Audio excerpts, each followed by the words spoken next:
What is going on, guys? DBG here, and today we're going to be talking about the market in NBA 2K22 MyTEAM, lads. So we are going to be talking about how it's going to be affected by these packs tomorrow. And I think it could have an effect in either a small way or in an absolutely massive way if you have a certain cards that I will talk about later. I don't know what exactly is going to happen. I think maybe my tweet might have caused a mini market crash. Maybe this video will cause it. But this is just purely speculation. I think it's more likely than not. But again, I could be wrong. So please do not make any decisions based on my video. I'm giving you guys some information. Make for what you will. If you agree with what I'm saying, if you think I'm on the right track, then make the decision yourself. The information is all going to be there. Please make the decision yourself whether you guys are going to sell or not. So if you guys don't know, what is coming in my team tomorrow are level up cards.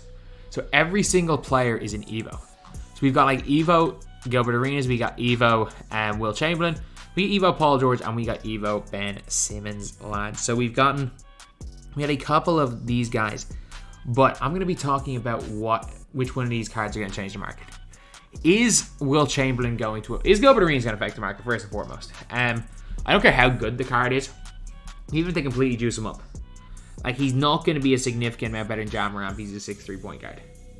2K are not, and I repeat, not going to, or not 2K. Gilbert is not going to change much. In the point guard market, the addition of Gilbert Arenas is going to stay the exact freaking same. It is going to stay the exact same. There's not going to be a single bit of difference here.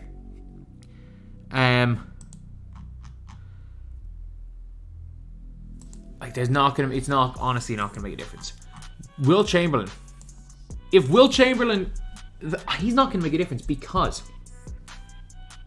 there is no similar card to him that is currently super expensive. He has no similarities to Joel Embiid. He has absolutely no similarities to he has no similarities to Kristaps. So these guys are poppers. Embiid is kind of like an inside center that can pop, and he's a decent popper. Porzingis is a pure popper. Wilt Chamberlain's a pure inside center who may have a slight ability to pop. But like, Wilt's going to be the best inside of them all. Embiid's going to be best all around. Porzingis is going to be best popper. I think, and then Yao's obviously going to be the best smasher. I think overall he's going to be in that conversation for best center, but I'm not going to go out of my way and say like, oh yeah, Wilt Chamberlain's going to be like a game changer. He's going to completely tank the market for centers, because he's not. Because he's going to give you something completely different to what Kristaps gives you. He's going to give you something completely different to what Embiid gives you. So for me, I think that's going to be for that reason, we're going to see not much changed. Paul George, look, is Paul George going to be better than LeBron? Probably. Is Paul George going to be better than Kevin Durant? Probably. Honestly, probably. Yeah, you know what? I'm going to say probably. Kevin Durant might be better because of the shifty and Pro 3. Or Scotty behind the back, but will Ben change the market? I think because of the fact Ben's a niche player. I think he'll drop the market slightly on the James Harden, Lonzo Ball, and Jalen Rose. I think he does drop the market slightly, especially on Jalen Rose, because Jalen Rose is no longer the tallest point guard. So I think Lonzo and Harden might be safe, but I think Jalen Rose might drop a bit of price. But I still think they're all going to be over $250,000 MT. But the player that will change the market, if this player comes, doesn't matter who the player is, it is going to be the Galaxy or the pink diamond that evos to a Galaxy Opal. So if you guys look here, Galaxy Opal, I want to see did my tweet cause a mini market crash? Yes, it did. Yes, it freaking did. I tweeted about 4 hours ago. Yeah, it has caused a mini market crash. I do apologize. But basically, you guys can see these cards are starting to drop a little, but they're not that cheap.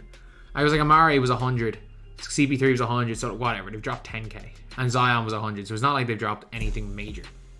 They've dropped 10k. But the thing is that you guys can see the most expensive Galaxy Opal is like is 90k. Is the cheapest one. But if you look at new sets, so let's look at the brand new sets we've gotten for the last while. So, Hunt for Glory Cold-Blooded. And these are rare. And Pages Diakovic is 30k. If we look at Hunt for Glory for Wang Jiji Wang Jiji's a little bit more expensive. See, what price was Hondo? Hondo's 25k. For the Beast set, the pink diamonds, LaMelo is a little bit more expensive. But like Kristaps and AK, they were down at 40k when they came out. New Year's resolution. And the big reason I think what's going to happen, or this is what's going to happen, is because of what happened with Carlos Boozer and Caldwell. Basically, these stopped the auto buyer bots. The auto buyer bots are coming out and buying every pink diamond for 80k. And what ended up happening was there were so many diamonds that are being pulled. There were so many diamonds being pulled. That what ended up happening was is that pink diamonds went from like 60, 80k to 15k in one day. Because so many people were buying these diamonds for super cheap and they were evoing them up. You're buying the diamonds for cheap and evoing them up, and that could easily happen with pink diamonds to opals. So again, if we look at the odds of pink diamonds on the current packs, which are limited edition, the odds of the pink diamonds are 96. I don't think we see anything absolutely crazy in terms of odds. I think maybe it gets to like 7%, but still, that if there is a pink diamond that evos to an opal, I don't think Simmons is going to be it. We're genuinely going to see a crap load of opals in the market. Because even, like, there are so many of these limited edition opals, like Amari and stuff, and there's a less than 2%. Imagine if there was, like, a 4% chance. Imagine if there was, like, a 4% chance of getting a Galaxy Opal. That means per box, or getting a pink diamond, or getting a specific pink diamond that evos to a Galaxy Opal. If Simmons does and the others do, it will be crazy. But, this is only me talking about if this happens. If 2K decide to do what they did last time, and with Dwayne Wade, Kevin Love, I think they might have been the only two. If they decide to go and make the pink diamonds only evo to pink diamond, and the diamonds evo to pink diamond, it's not going to change anything. I think if that ends up happening, the market is not going to change, and the reason why is because I don't think any of these individual cards are going to be good enough that people are going to be selling off their like high tier cards to get the cards. I just don't think so. I think anyone who's like waiting to sell or waiting to buy a card is going to be waiting until the Galaxy Opal or the Dark Matters come out. And I think that the Dark Matters might end up tanking a little bit of the Galaxy Opal market. I'll talk a little bit more about that next week and exactly why I think it. So yeah, honestly, it really depends. It really depends. If we see that pink diamond card that gets to a Dark Matter or to a Galaxy Opal, the Galaxy Opal tier is going to be never the same. Because, for example, hypothetical situation is not going to be Simmons. Simmons will probably be a pink diamond. If it's a Galaxy Opal or pink diamond opal, man, I'm stuck. Just say Cam Reddish. It's not going to be Cam Reddish because they're not releasing Cam Reddish and Paul George on the same day. But if it is Cam Reddish, or RJ Barrett, that's a better name. There's a possibility of that. But let's say it's RJ Barrett. And they go and the whole market being flooded with RJ Barrett. And RJ Barrett suddenly is 50,000 MT, 60,000 MT. What ends up happening is that because he's 60,000 MT, the novelty of an opal kind of wears down. So we're starting to look at CP3 then creeping towards 60k. We're starting to look at Amare creeping towards it, Zion creeping towards that 60k MT.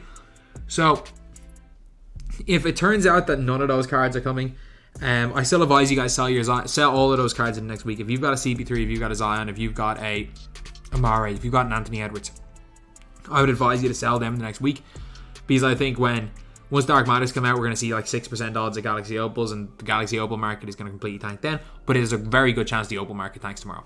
The low tier Opal market. The high tier guys like your Clays, like your KDs, like your LeBrons, they're going to be completely unaffected.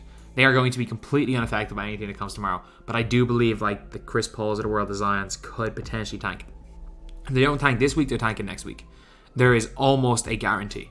Again, I don't know that much about the market. I'm not a freaking...